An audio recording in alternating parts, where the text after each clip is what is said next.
नमस्कार मित्रमैत्रिणींनो, राणीच रेसिपीमध्ये पुन्हा एकदा स्वागत. चला तर आज मस्त मटर मिक्स सोयाबीन भाजी करूया. त्यासाठी सोयाबीन घेतलेले स्वच्छ निवडून वगैरे घ्यायचे, त्याच्यात पाकर वगैरे असतात बघून घ्यायचे आणि त्यात पाण्यामध्ये भिजत ठेवायचे.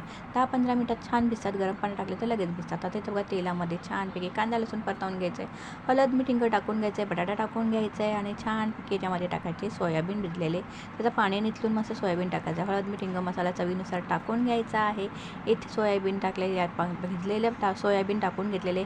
मटर टाकून घ्यायचे. तुम्ही मटरच्या ऐवजी दुसरी कुठलीही भाजी वापरू शकता, कुठलाही कडधान्य वापरू शकता. आता इथे मी मटरचे दाणे टाकून घेतले, तिकडून परतवून घ्यायचं आहे. ही भाजी तुम्ही भाकरीबरोबर, चपातीबरोबर, भाताबरोबर, नाचणीच्या तांदळाच्या भाकरी एक नंबर लागते. करून बघा. टिफिनला देऊ शकता, जेवणासाठी करू शकता. अगदीच झटपट होणारी रेसिपी, 5-10 मिनिटात होणारी शिजणारी भाजी आहे बघा. तर मस्त की मी कांदा खोबऱ्याचं वाटण वापरून घेतलेलं आहे. काळ्या कांदा खोबऱ्याचं वाटण मस्त भाजलेलं वाटण वापरून घेतलेलं आहे. पाणी टाकून दंदन उकळी काढून घ्यायची आणि अशी बघा गावच्या पद्धतीने सोयाबीन मटरची भाजी तयार झाली. साध्या सिंपल रेसिपी असतात. राणी रेसिपीला जाऊन बघू शकता.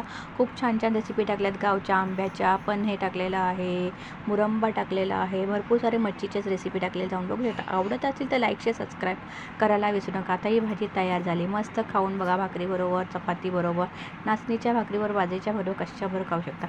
अशा रेसिपी आवडत असेल तर नक्कीच लाईक शेअर सबस्क्राईब करा. कमेंट करून सांगा तुम्ही करता का अशा पद्धतीने भाजी. चला तर पुन्हा भेटूया नंतर, तेव्हा तोपर्यंत बाय बाय.